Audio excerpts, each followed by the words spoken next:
Greetings, fellow explorers. I'm Richard Garriott de Caillou, president of the Explorers Club, and we begin this President's Video Report with sadness. We continue to grieve the loss of our friends and fellow explorers Hamish Harding and P.H. Nargeolet and the others aboard the Titan submersible in the catastrophic end to the mission of the submersible Titan. We grieve for their families and with all of those within our ranks who knew them as true explorers, pursuing their dreams to advance and improve our understanding of our planet and all that is on it, below it, and above it. Here at the Explorers Club, we must all take solace in knowing that we did everything within our power to achieve a positive outcome. We reached all the way to the White House and to the highest levels of the military and Coast Guard to hasten the dispatch of the most advanced search and rescue undersea equipment from Europe to the site of the Titanic. As the world's media and our own members clamored for information, joining me was our small core team, which included Executive Director Will Roseman, Director of Media and Programming Kevin Murphy, our Communications and Media Relations Chair Bill Liss, and our Vice President for Public Relations and Marketing Trevor Hale, working around the clock to keep everyone informed of our every effort and calling upon our worldwide membership to help us hasten the dispatch of the most sophisticated search, rescue, and recovery assistance available on the planet. Let us pause now for a moment as we all join in reflecting, as explorers ourselves, on the sacrifices that are made in the name of advancing exploration.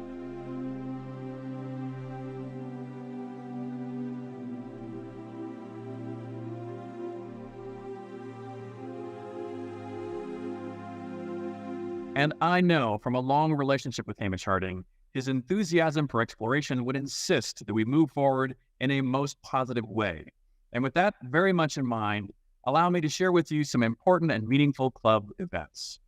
Just before Hamish left on his expedition, he joined many of us at GLEX, the Global Exploration Summit, held this year on Terceira Island in the Azores.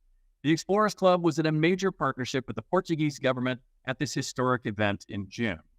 We shared in exciting presentations on science, discovery, and exploration, all being significantly advanced around the world and on Earth, in the oceans, and in space. The three-day summit was filled with extraordinary lectures from more than 40 speakers, taking us into the awesome capabilities of robotics, as far into space as Venus and Mars and beyond, as far into the rainforests as humankind has ever been, and as deep into the oceans as humankind can travel. A study of the GLEX daily agenda gives a glimpse into the extraordinary journey we all took into the known and the unknown, allowing us to share the depth of knowledge from scientists and researchers, bringing life and excitement to everything around the world and beyond. And talking about extraordinary achievements and exciting events spotlighting exploration, let's take a short step from GLEX to Oceans Week, hosted again this year at the Explorers Club in early June, with an overwhelming successful attendance. And again this year, Oceans Week combined activities at the club headquarters with special presentations at the United Nations and was hosted by our Explorers Club members with extraordinary support from our longtime partner Rolex. Added to the events was a field trip to Long Island and the famous Shinnecock Bay. And this year's Oceans Week featured many celebrities of exploration. Ocean explorer and club member Dr. Sylvia Earle shared her incredible insights and stories of exploration in the oceans. And the expedition team that discovered the Endurance led us through the amazing efforts to locate this most famous Shackleton frigate in the Antarctic. And this month, the Explorers Club hosted Climate Week with an intensive look at the dramatic changes taking place within our worldwide climate. And a highlight was an historic partnership now forged between the Explorers Club and UNESCO, putting the need for nature conservation and cultural preservation in the spotlight. Leading the effort for the club was Julie Chase and Charles Norchi, working closely with the team from UNESCO. Instrumental in the partnership was the Explorers Club member, His Serene Highness Prince Albert II of Monaco. And now it's time to start thinking and planning for ECAD 2024, again being held at the Glass House here in New York City. Mark your calendar. The date for ECAD is April 20th, 2024. To whet your ECAD appetite, a quick revisit of the club's sold-out 119th ECAD Awards evening this past April. As the weekend unfolded, special recognition was reserved to honor our newest class of the EC50. So many of these extraordinary explorers working unheralded and in plain sight from every corner of the globe, just waiting to be brought into the spotlight. And as you watch this edition of the President's Video Report, our selection committee is working around the clock, selecting our next class of EC50 winners, who will be honored at ECAD 2024 at the Glass House in New York this coming April.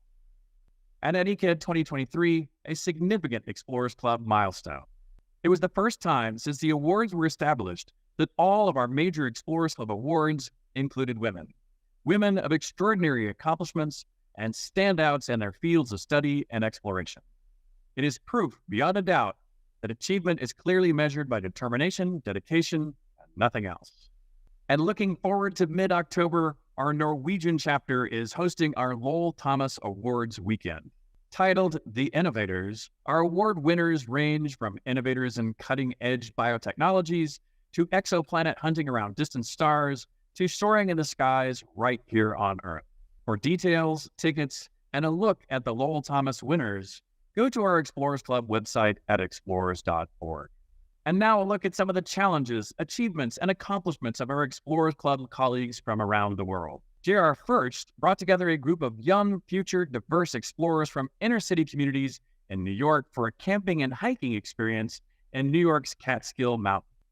Then J.R. took it to the next level. He and his team then assembled 10 youngsters from diverse backgrounds and from around the world as they journeyed to East Africa to build leadership skills and experience exploration and discovery firsthand. The group, consisting of 4 young people from the United States, 2 from Kenya, 3 from Tanzania, and 1 an EC member and filmmaker from Somalia, they all traversed the Maasai Plains of Kenya and then went to Tanzania to climb Mount Kilimanjaro. And they all successfully summited Kilimanjaro. The expedition was funded by the nonprofit Kilimanjaro Initiative, chaired by Tim Challen, an EC member, with participants all outfitted in the best expedition clothing available by our club partner, Fjallraven. JR says the expedition was a huge success, with TEC flag 229 being returned to the club in late October. And from the highest mountain peaks to the underwater world, and a new record. It's a world record set by medical researcher and scientist Dr. Joseph Dituri, a member of the Florida chapter, who just completed 100 days living underwater in a lodge 30 feet down in a Key Largo lagoon, a place I happen to have spent a few nights myself. He breaks the previous record of 73 days set back in 2014. Dr. Dituri, a Navy veteran with a doctorate in biomedical engineering, said that the 100-day effort was not about record-setting, but about extending human tolerance for the underwater world in an isolated, confined environment for an extended period of time. It was a historic dive in northern Australia to fully document through high-resolution underwater photography the Japanese submarine I-124. The Australian Navy sank her during World War II after she was sent with an armada of other Japanese submarines to northern Australia to lay mines and hunt ships outside Darwin Harbor. But the Australians got wind of the plan and sank I-124 in deep water that was only recently visited. The purpose of the diving expedition was to document the submarine and then manage and protect the site. On the dive team was Dr. Matt Carter, a member of both the Australia-New Zealand chapter and of our EC50. He is the research head of the Major Projects Foundation. The effort was documented in a film by club member Casimir Zero and can be seen on YouTube. And this note from the Kingdom of Bhutan, from our Explorers Club Bhutan chapter chair, Matt DeSantis, co-founder of a most successful baseball and softball program that has swept the country. Now with more than 10,000 players across Bhutan, it's not just baseball and softball. The youngsters are involved in a wide variety of community service projects, including the planting of trees and shrubs to spruce up a major public park in the capital city of Thimphu. And looking ahead, we want to remind all of you that, as always, we look forward to hearing from you with ideas and contributions for our President's Video Report. Please send your ideas to our Communications Chair, Bill Liss, who researches and produces this report, at wjliss@explorers.org. And also, please always feel free to send me your questions and comments to president@explorers.org. I am Richard Garriott de Caillou, president of the Explorers Club.